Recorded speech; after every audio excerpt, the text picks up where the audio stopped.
को उतार दिया गया है। जी हाँ दोस्तों, 10 गाड़ियों को फूंक दी गई है, ट्रैफिक पुलिस चौकी को आग लगा दिया गया है, हाईवे पूरी तरीके से ठप हो गया है। आखिर ऐसा क्या हुआ कि अचानक बिहार की राजधानी पटना में एकाएक करके इतना खतरनाक तरीके का बवाल देखने को मिला, जहां पर पुलिस प्रशासन के हाथ पांव तक फूल गए। पुलिस प्रशासन इस पूरे मामले में अपनी पूरी पुलिस फोर्स उतार कर ले आई, लेकिन मामला अभी भी बिगड़ता हुआ नजर आ रहा है। दोस्तों, आपको इस रिपोर्ट में बताऊंगी कि अचानक से बिहार की राजधानी पटना के अंदर एक ऐसा एक्सीडेंट हुआ और उस एक्सीडेंट के बाद वहां पर माहौल बद से बदतर हो गए, हालात बिगड़ गए और इस कदर बिगड़ गए कि पुलिस थाने को भी फूंक दिया गया। और तो और इस रिपोर्ट में आपको ये भी बताऊंगी कि कैसे राहुल गांधी के आगे भाजपाई एक बार फिर से झुक गए हैं। मोदी सरकार एक बार फिर से झुक गई है और इस झुकने के बाद राहुल गांधी की फिर से एक बड़ी जीत हुई है। यानी कि सत्ता पक्ष के आगे टिककर खड़ा हुआ विपक्ष अब ये बता रहा है कि विपक्ष को हल्के में नहीं लिया जाना चाहिए, विपक्ष को कमज़ोर विपक्ष नहीं समझना चाहिए, क्योंकि अब ये विपक्ष मजबूत विपक्ष है और मजबूत विपक्ष के आगे सत्ता पक्ष जो सबसे मजबूत खुद को मानती थी, उसके हाथ पांव पूरी तरीके से फूल चुके हैं। उनके हालात बद से बदतर हो गए और राहुल गांधी के आगे उनको घुटने टेकने पड़ रहे हैं। सबसे पहले दोस्तों पटना का हाल दिखा दूं तो पटना में एक रोड एक्सीडेंट के बाद शुक्रवार यानी कि आज सुबह सवेरे एक रोड एक्सीडेंट हुआ और उस हादसे में एक युवक की मौत और मौत के बाद एक भयानक बवाल, भयानक तांडव शुरू हुआ। तेज रफ्तार बस की टक्कर से युवक ने मौके पर ही दम तोड़ दिया, जिसके बाद गुस्साई भीड़ ने हाईवे को पूरी तरीके से लॉक कर दिया, जाम कर दिया।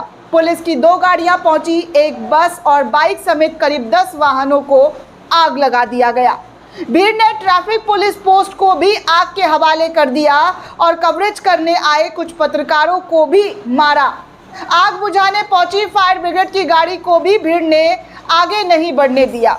सूचना मिलते ही 5 थाने पुलिस को, जी हाँ, 5 थानों की पुलिस को वहां पर भेजा गया और हालात को काबू पाने के लिए पूरी कोशिश की गई, लेकिन पुलिस प्रशासन के हाथ पांव फूल गए, क्योंकि हादसे की वजह से वहां के लोगों में काफ़ी ज़्यादा गुस्सा भरा था और गुस्सा इस कदर भरा था कि गुस्सा सड़कों पर, हाईवे पर साफ तौर पर दिखने लगा।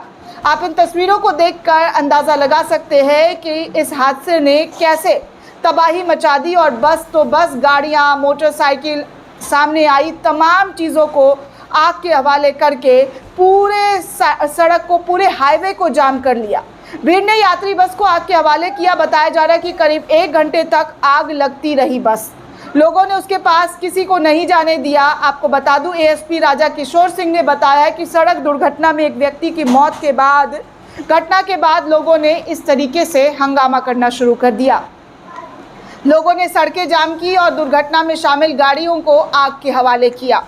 पुलिस की एक गाड़ी भी जला दी गई। युवक सड़क पार कर रहा था, तभी उसे एक गाड़ी ने टक्कर मार दी और स्थिति अब, जी हाँ, स्थिति ऐसी बिगड़ी कि लोगों ने वहां पर आकर पूरी तरीके से हंगामा किया और हंगामे के बाद हर तरफ अफरा तफरी का माहौल देखने सुनने को मिला।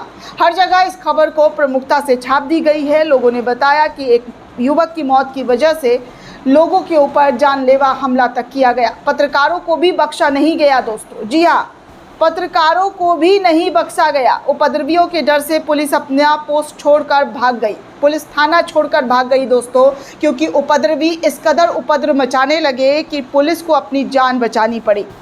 वीडियो अधिकारी घटनास्थल पर अब कैंप कर रहे हैं। बताया जा रहा है कि पटना सिटी इलाके में पहाड़ी के समीप एक अनियंत्रित बस ने एक युवक को ठोकर मार दिया।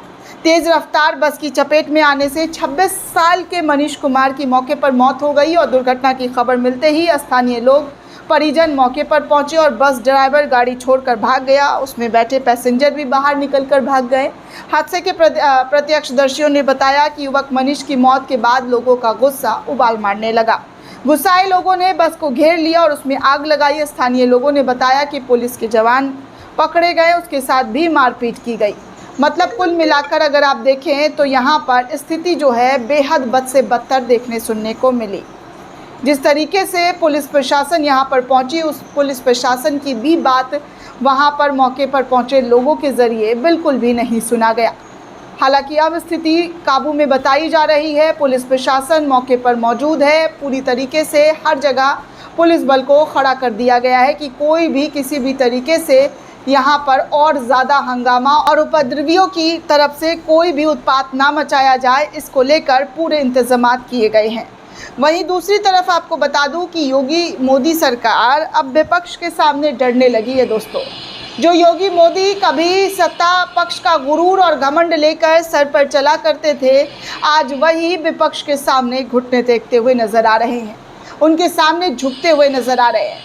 दोस्तों आपको बता दूं तो अभी कुछ दिन पहले दोस्तों प्रयागराज में वेन्यू विवाद को लेकर एक बड़ा हंगामा हुआ। कल ही कांग्रेस के उत्तर प्रदेश के अध्यक्ष अजय रॉय ने वीडियो बनाते हुए कहा कि राहुल गांधी की छात्रों के प्रोग्राम में मिलने की जो आयोजन की गई थी, जो गूंज प्रोग्राम राहुल गांधी अभी हर राज्यों में जाकर कर रहे हैं, उसको लेकर योगी सरकार, मोदी सरकार ने परमिशन नहीं दिया। यहाँ तक कि जो वेन्यू बुक किया गया था उस वेन्यू को भी कैंसिल कर दिया गया। लेकिन कल पूरे दिन हंगामा कांग्रेस के कार्यकर्ताओं के ज़रिए, नेताओं के ज़रिए किया गया, जिसके बाद अब इस पूरे कार्यक्रम को मंजूरी दे दिया गया है। जी हाँ, छात्रों की गूंज कार्यक्रम को मंजूरी देते हुए शर्त के साथ, जी हाँ, शर्त के साथ मंजूरी मिली है। आपको बता दूं दोस्तों कि उत्तर प्रदेश प्रयागराज के केपी ग्राउंड में राहुल गांधी के छात्रों की गूंज कार्यक्रम को लेकर एक दिन के अंदर पूरा मामला जो है पलट गया, क्योंकि इस बार विपक्ष मजबूत है, कमज़ोर नहीं। केपी पाठशाला ट्रस्ट ने बुधवार को इस कार्यक्रम की अनुमति रद्द कर दी थी, लेकिन गुरुवार रात ट्रस्ट ने कुछ शर्तों के साथ कांग्रेस को फिर से इस आयोजन की इजाज़त दे दी है। इससे पहले गुरुवार को कांग्रेस ने दिल्ली में प्रेस कॉन्फ्रेंस करते हुए उत्तर प्रदेश सरकार पर, योगी सरकार पर कार्यक्रम रुकवाने की कोशिश का आरोप लगाया था। उन्होंने आरोप लगाते हुए कहा था कि कैसे योगी सरकार डरी हुई है। केपी ट्रस्ट के कार्यक्रम अध्यक्ष जितेंद्र नाथ चौधरी ने बताया कि हाईकोर्ट के वकीलों से सलाह लेने के बाद आयोजकों को कुछ शर्तों पर कार्यक्रम करने की अनुमति दी गई है। इन शर्तों में ये शामिल है कि कॉलेज की पढ़ाई और शैक्षणिक गतिविधियां प्रभावित नहीं होनी चाहिए, साथ ही ज़िला मजिस्ट्रेट से भी अनुमति लेनी चाहिए। ये लोग पढ़ाई की बात कर रहे हैं दोस्तों, जहां पर छात्रों को पिटवाया जाता है डंडे से, गोलियों से, यहाँ तक कि जो आस्था और अपनी रैलियों में ये लोगों को भी पकड़कर बच्चों को ज़बरदस्ती ले जाते हैं भीड़ दिखाने के लिए। तब इनका कार्यक्रम और बच्चों की शिक्षा पर कोई ध्यान नहीं जाता है। लेकिन राहुल गांधी के कार्यक्रम में बच्चों को लेकर गाइडलाइन बना रहे हैं, तैयारी शर्त के साथ करवाई जा रही है। आप सोचिए दोस्तों कि ये लोग हमारे देश के भविष्य को कैसे, जी हाँ, किस तरीके से इस्तेमाल करते हैं। लेकिन इस देश के युवा लगातार जाग चुके हैं और जाग कर क्या कर रहे हैं वो आपके सामने है। चाहे वो झारखंड हो या दिल्ली हो, जगह जगह पर अपने हक की लड़ाई मांगते हुए नजर आ रहे हैं। छात्रों के साथ साथ अब बच्चे भी स्कूल के अपने हक की लड़ाई को लेकर स्कूल में ताले तक लगा दे रहे हैं, अपनी मांगों को लेकर सड़कों पर उतर रहे हैं। दोस्तों, इस सरकार की हालत इतनी पतली कर दी गई है छात्रों के ज़रिए कि ये कहीं मुंह दिखाने लायक नहीं है। मोदी को रोज़ रोज़ रील बनाना पड़ रहा है, पोस्ट करना पड़ रहा है, गेट रेडी विथ मी। कमाल की राजनीति है दोस्तों हमारे माननीय महामानव जी की। जहाँ पर राजनीति करनी होती है वहाँ पर करते नहीं है और सत्ता के घमंड में चूर मगरूर होकर क्या किया है ये देश देख रहा है। अभी तो एक इस्तीफ़ा हुआ है, दूसरे इस्तीफ़े की लगातार तैयारी विपक्ष के ज़रिए सदन से लेकर सड़क तक की जा रही है, और वो है हमारे गृह मंत्री की इस्तीफ़े की बात। गृह मंत्री के इस्तीफ़े को लेकर लगातार विपक्ष डटा हुआ है। आज भी सदन की कार्रवाई हंगामेदार रही और हंगामे के बीच सदन को सोमवार तक के लिए स्थगित कर दिया गया। दोस्तों, ये पूरी रिपोर्ट आपको कैसी लगी हमें कमेंट करके ज़रूर बताइएगा। साथ ही साथ चैनल को ज़्यादा से ज़्यादा लाइक, शेयर और सब्सक्राइब करना बिल्कुल भी ना भूलें। शुक्रिया दोस्तों।